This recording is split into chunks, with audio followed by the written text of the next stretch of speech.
Hi, this is Sarit Switzer, and welcome to the It Is Taught podcast, a podcast devoted to the teachings of Rabbi Shneur Zalman of Liadi as recorded in his most famous work, the Tanya. My hope for this show is to make these teachings accessible and relatable to the average person, regardless of prior Jewish education or affiliation. The episodes follow the prescribed daily study portions and are meant to serve as practical lessons in how to live your life as your true self and develop an authentic and powerful relationship with your Creator. I have personally experienced the effects the study of this work has had on me, and I'm excited to share what I can of this knowledge with you. So please join me on this journey of learning, self-growth, and connection with your source.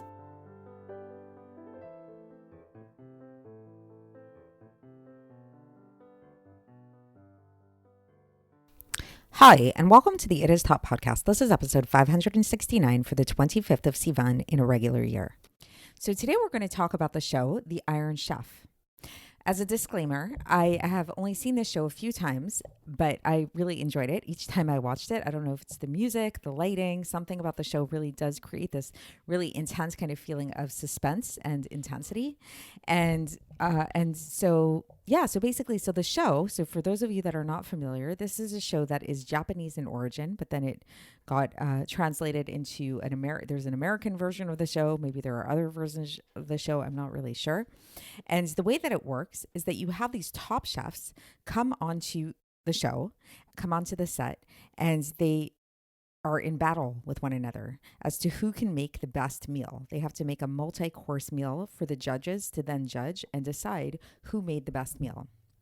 Now, the thing about the show is it has certain rules. It has certain constraints. Constraint number one is that every episode is based around a secret ingredient. And this secret ingredient is revealed towards the beginning of the show. And this secret ingredient, whatever it might be, must be used by these chefs in the course of their meal. They need to incorporate it somehow into their meal, every single course of their meal needs to contain this ingredient. So that's constraint number one, is the secret ingredient. So now it's been revealed in subsequent years that perhaps the secret ingredient isn't super secret, at least not to the contestants. And actually, before the show, while they're not told explicitly what the secret ingredient will be, as far as I'm aware, they're given a list of possible secret ingredients or possible themes, so that then they can get the producers and the people involved with the show to make sure that they have appropriate ingredients on hand for the show so that they can incorporate that into their meal. So that's constraint number two. So constraint number one is the actual secret ingredient that ends up being. Second constraint is the fact that once they are on the show, they only have a limited number of ingredients to work with.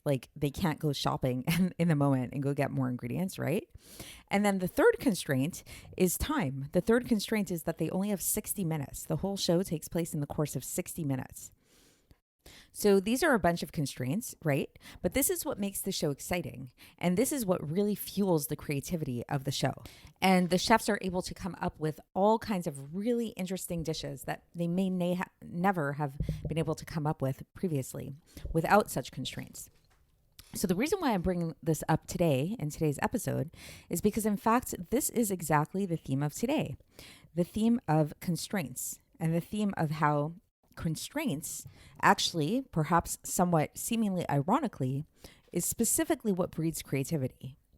So you might remember from English class in school, if you ever took a writing class or an English class that involved a lot of writing, your teacher may have told you that if it's possible to say something in one sentence, don't say it in two. If it's possible to say something in 3 sentences, don't say it in a paragraph.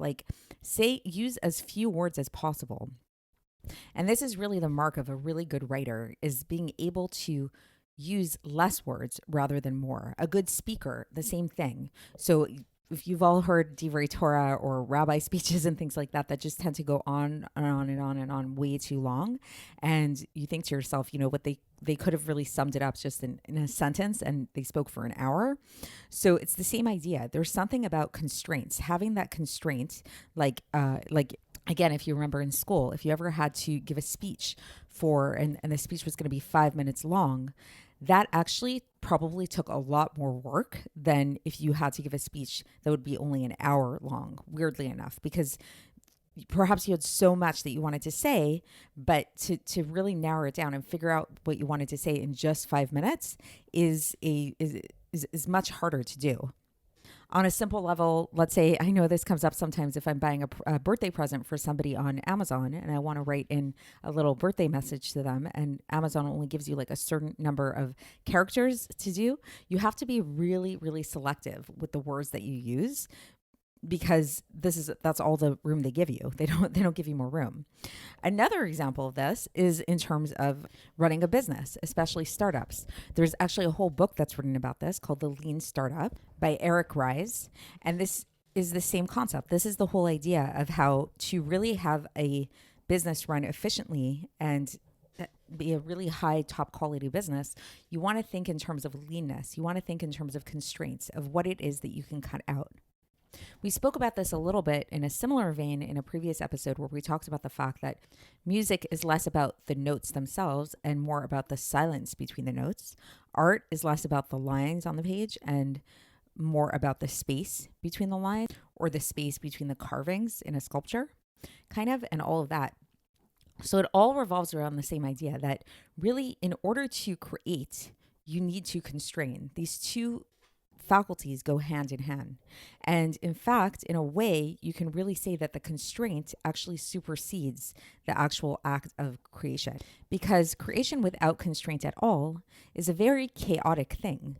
It's all over the place. It's infinite in nature, right? So it's like, let's say we'll go back to the chefs. Let's say if you have a top chef and let's say they come on the show and then it's like, okay, you can make whatever you want. You have as much time as you want. You have an infinite number of ingredients to work with. Like it's endless. The possibilities are really endless. The show would never end. So the constraints really it gives people the ability to hone in on what it is that they want to do.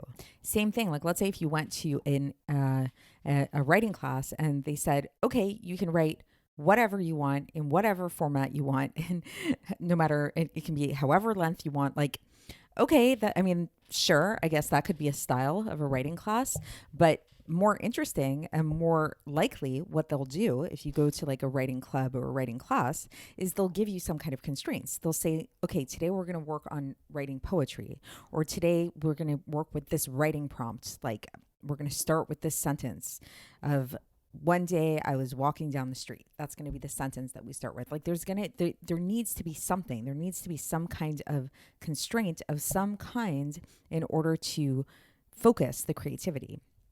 So what we'll find is that this act of constraints, this need of constraints in order for creation to happen, is actually exactly how it is that God creates the world.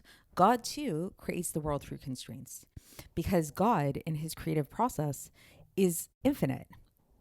So we've spoken about this before, that really, if God were just to be fully expressive in his true creative self, there would be no worlds. There'd be nothing that could exist. So we see that the way that God creates the world is through a lot of constraints, through imposing lots and lots and lots, like a multiplicity of constraints upon himself in order for the world to exist. And to really narrow it down as to what these constraints are, and this is what we're going to be talking about today, is by looking at the 10 utterances through which God creates the world. So if we look at the story of creation as it's written in the book of Bereshit, in the first book of the Torah, then we see that God created the world specifically using 10 utterances, 10 specific phrases. And we've learned about previously in Tanya that these 10 phrases were not just a one-time event. They're actually happening at all times. So creation is a continuous event, always and forever. And that hidden within, inherent within these 10 utterances of creation, actually God was not just speaking those particular items into creation that were explicitly stated or are explicitly stated, but in fact, every single item of creation is contained within those utterances. And the way that is the case is because, like, truly, if we break down, like, on a technical level as to how it is that those utterances create the world, is that those utterances are made up of letters of speech through which God creates the world, because we know that God creates the world, something from nothing at all times, through his speech. And the speech manifests through the letters, through the 22 Hebrew letters. And so while those things which are listed in the 10 utterances of creation in a more explicit way, okay, so we can see and we can understand how those things were created through God's speech and are created through God's speech, specifically through those letters of the 10 utterances of creation. But what about everything else? What about all the other items in creation which are not explicitly mentioned there? So as we've learned previously, what happens is those letters from the 10 utterances of creation go through a series of combinations and permutations and substitutions that end up in combining into all kinds of different words here in our worlds that did create everything in the world. So, like, one way to kind of think about it is that, let's say if you have to draw a painting and you only have a certain number of colors to work with. So, okay, you may only have those certain number of colors to work with, but you can combine those colors together to create a new kind of color that comes from those original colors. Or let's say in the example of the Iron Chef, so, okay, they only have a certain number of ingredients to work with, but yet they can use those ingredients in a multitude of ways. They can combine them, they can cook them in different ways. Like, there's a lot that you can do with the constraints that you have. And so that is basically how it is that God creates the world. So let's get into the text and see how the Alter Rebbe explains this idea of the constraints being how it is that God creates the world. So for context, we're in the middle of chapter 7 of Sha'ar HaYichud V'Haemunah, and we're actually going to be concluding chapter 7 today. So for reference, we left off yesterday speaking about this idea of memale kol almin, speaking about this idea of God's immanence here in this world. And that was in contrast to God's transcendence. So we spoke previously about this idea about how it is that God transcends the entire world. And we referred to that as the level of sovev kol almin. And the way we can understand that is the unchanging nature of God, how all the going-ons in the world are happening and changing and moving. And God is on some level kind of unchanging and not affected by these things. But then this other level, this level of the immanence of God, we refer to as memale kol almin. And that's the level of God by which he is very much present here in the world in a very immanent way within every single thing, and that he gives vitality to every single thing and life and existence to every single thing in a very, very particular way. It's extremely individual. It's extremely personal. And so now, starting from there, now the Alter Rebbe moves on today, and he says that because the vitality, the source of the vitality for each one of these creations is the spirit of God's mouth that is vested within the 10 utterances that are in the Torah. And this spirit of God's mouth could have spread out infinitely in a limitless manner, which is really its nature, because it is limitless, right? And it's infinite, to create worlds that are infinite in nature as well, that are infinite and limitless in nature, whether in quantity or in quality, and to vitalize these kind of infinite type of worlds. And if this would be the case, then our world is very finite and is very limited, wouldn't have been created.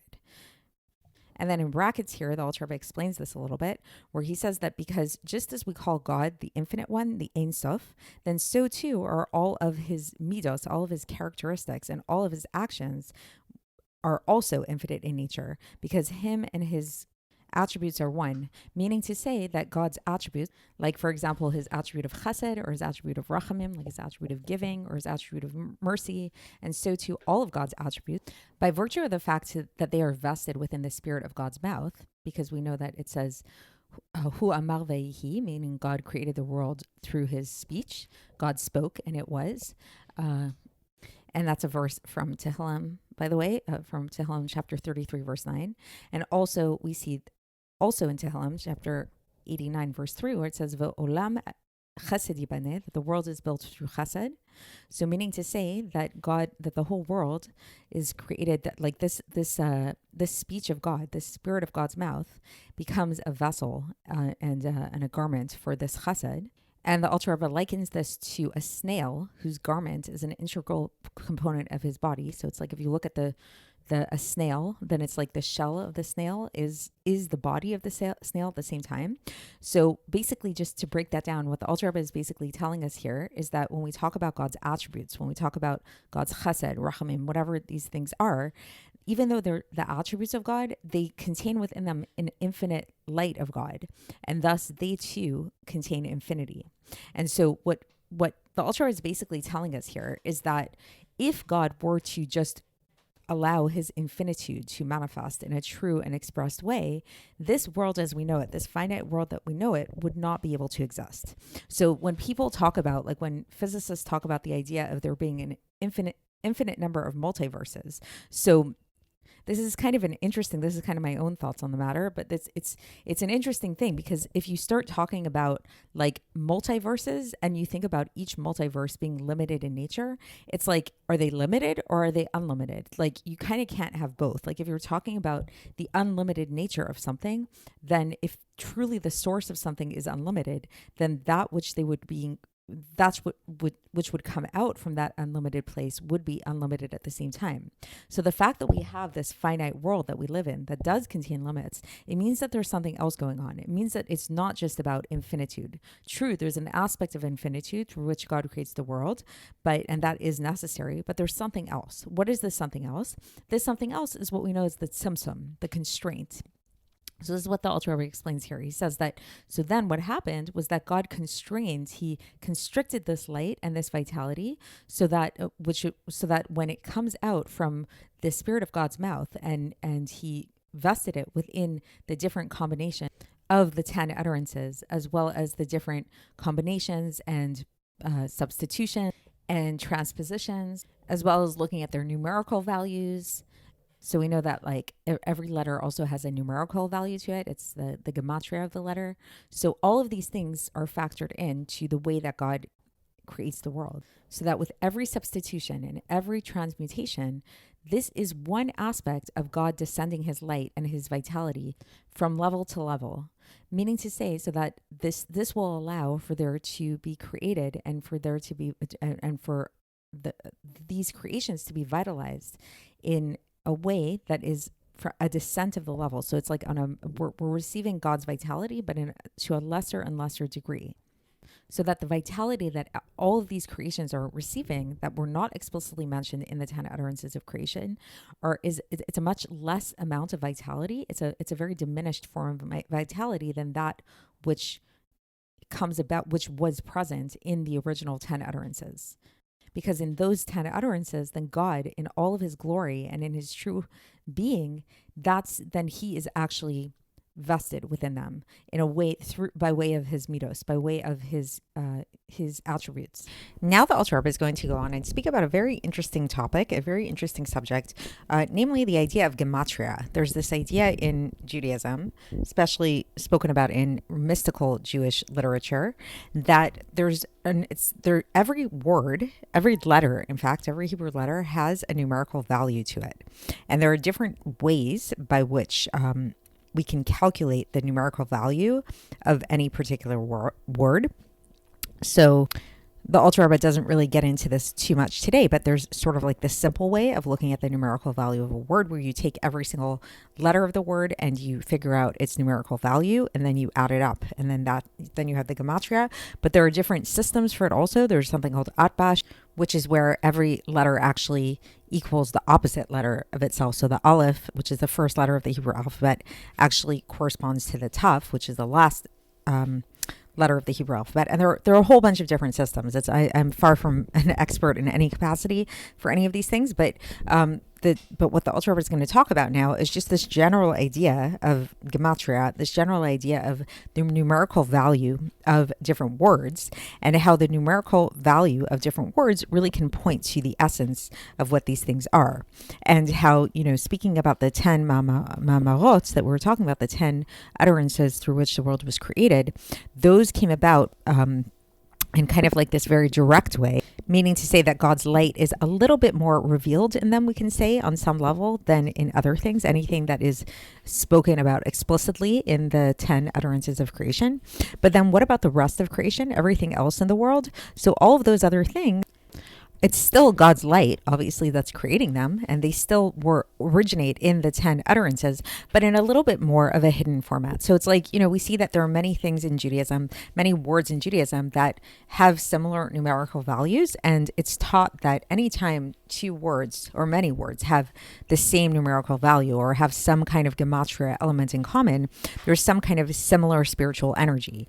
But sometimes that spiritual energy, if it's just about the numerical value of the thing, it's something that needs to be uncovered. It's sort of like this mysterious thing. Gematria is a very mysterious art. So the fact that it's so mysterious, the fact that these numerical values of these different objects are we have to kind of dig to find it. It shows that the light that's found within them is more diminished than the light that is found in those things that are explicitly mentioned in the 10 utterances of creation. So this is what the Alter Rebbe is going to speak about now. So the Alter Rebbe says that the numerical value of something points to the true diminishment of the light and vitality, one diminishment after another, like until the point that the only thing left is this last degree, is its number, its sum, the sum of the object itself. So within the light, which is manifest, like this very diminished light that we find that's manifest within this numerical value, within the sum of the objects, we find all kinds of different levels and all kinds of different powers within this light. It's just that they're very concealed. And now the Alter Rebbe brings in a parentheses here, brackets, and he says that it's after all these contractions and the different type and things like this that we spoke about, been talking about so far. This is what God's wisdom decreed, that his light and his vitality will be able to be vested within the lower objects as well. So it's not just reserved for like higher beings, but God wanted his light and life force to be manifest within the lower objects as well. For example, in stones and in dust and in inanimate objects in general. And so now the Alter Rebbe is going to bring the specific example of a stone or a rock. So the word for stone in Hebrew is even, which is aleph, bet, and nun. And so the Alter Rebbe is going to use this example of a stone and show us what its spiritual source is. So he says that if you look at the name even, if you look at this word stone, you see that it's made up of 3 letters. It's made up of aleph, bet, and nun. So he focuses first on the last 2 letters, on the bet and the nun. So interestingly enough, these 2 letters, bet and nun, there's actually a name of God which is called by this letter of bet and nun. We call it ban. In Kabbalah, it comes up quite a bit. And it's alluded to, like we call it ban, but what we're really referring to when we talk about this name of ban is we're really referring to the numerical equivalent of that, namely 52. And the reason why, just to understand this on a technical level, is that basically the way that a lot of these names come about and these different types of names that we talk about of God is that we take this original tetragrammaton, we take the original Yud-Kei-Vav-Kei name, and then we spell it out phonetically. And there's different ways that you can do this. Like you can take like the Yud and you can spell the Yud with a Yud Vav Daled, for example. You can spell it with an Aleph instead of the Vav. Like there's a whole bunch of different ways to do this. And when you spell it out phonetically in different ways, these different ways produce different types of energies, different ways that this name manifests itself. And then when you add up the numerical value that results from it, we summarize that. We kind of like give it an abbreviation of its numerical value. So a certain type of combination of the name of Yud-Kei-Vav-Kei, when it's spelled out phonetically, comes out to 52, which we then call the name of Ban. So what the Alter Rebbe is pointing out here is that this word even, this word for stone, contains within it the word ban, contains a bet and a nun. So he says that this is alluding to the fact that it's sourced in the name of ban. So now we can see that get a little bit of a sense of the spiritual source of this object. And then he says, in addition to the name of ban, there's also an aleph there. And so what is this aleph? So he says that the aleph is alluding to another name of God. This is coming from a different combination of the name of God. And he says that why is this? Like, what does this mean? All of this is something that only God knows. So we don't really know why, like the Alter Rebbe is telling us the what, but the why, the deeper meaning behind it all, this is something that he says, this is God. God has his reasons for doing this, but for whatever reason, we see that the name Evan, the name for stone in Hebrew, is coming from these two places, coming from the name of Ban and coming from the letter Aleph, which is from a different name of God. And so now the Alter Rebbe goes on and he says that this name of Ban is from the supernal worlds. It's from a very, very high place. But through numerous contractions that are very intense from level to level, it like the vitality that came out from it came out like a very small amount of vitality came into this world in order to become vested within a stone. So meaning to say that this name of Ban is very lofty, it's very spiritual, it's very high. But God wanted this vitality to come down here into this world, to become enclosed in this world, specifically into a rock, into a stone. And so the way that he did this is he had to have this vitality from the name of Ban become very diminished, very contracted, and very concealed. And this is why it comes down through this way of the concealment of its life force in just being present in a way of its numerical value. And then the Alter Rebbe says that this is the soul of the domem, which is giving the vitality and bringing it into existence, something from nothing at every moment, as was explained above. So meaning to say that, like when we talked about this idea that God is creating the world something from nothing at all times, he does this, it's all coming from God, but he uses various like techniques to do this. And so the technique, so to speak, like the tool that God uses to create this specific level of stone is coming from his name of Ban, which is very, very lofty, but yet he uses that, and that vitality is still there and is still present within the force of the inanimate through which the stone came about.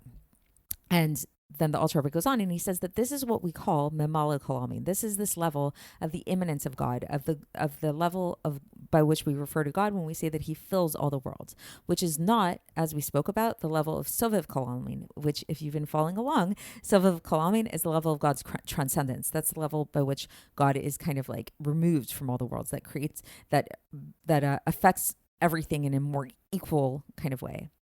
And then the Alter Rebbe continues, and he says that this is true from level to level, that God can create every single creation according to its particular level, and there's no limit to this ability. So God can create like an infinite number of things, both in terms of quality and in terms of quantity, because this is a godly force which comes from the Spirit of God's mouth, and there's no limit to it. Just that the quality of these created beings is not going to be on as high a level as those things which came specifically and explicitly, like directly from the letters themselves, meaning from the letters as opposed to the numerical value. So just to explain that a little bit, basically what the Alter Rebbe is saying is that God could create an infinite number of things, even though there aren't an infinite number of letters. Once we get into the numerical values of letters, in theory, it's possible for God to actually take this light and vitality that comes from these 22 letters, and he can use their numerical value to create an infinite number of things. It's truly, truly infinite. However, the point that he's leaving us off with here is that the vitality which would be manifest through those things that would be merely coming about through these numerical values of the letters would be very much diminished. It wouldn't be as radiant. They wouldn't manifest God's light, God's vital force as directly, kind of as clearly as those things which come about in a more direct way through the letters themselves. So that is it for today, and we will continue tomorrow when we begin a new chapter, chapter 8, and I will speak to you then. Thanks for listening to the It Is Taught podcast, hosted by Sarit Switzer. This podcast is dedicated in loving memory of my maternal grandfather, Avraham Yitzchak ben Binyamin HaKohen of blessed memory. Music by Shoshana. If you enjoyed this episode and would like to support the show, please share it with others and subscribe on YouTube, Apple iTunes, Spotify, or wherever you listen to podcasts. And make sure to leave us a 5-star review. To find out more about the It Is Taught project, including more information on my soon-to-be published book, please visit our website, itistaught.com. To catch the latest from me, follow me on Facebook, Instagram, and Twitter. Looking forward to speaking with you tomorrow, and until then, have a great day.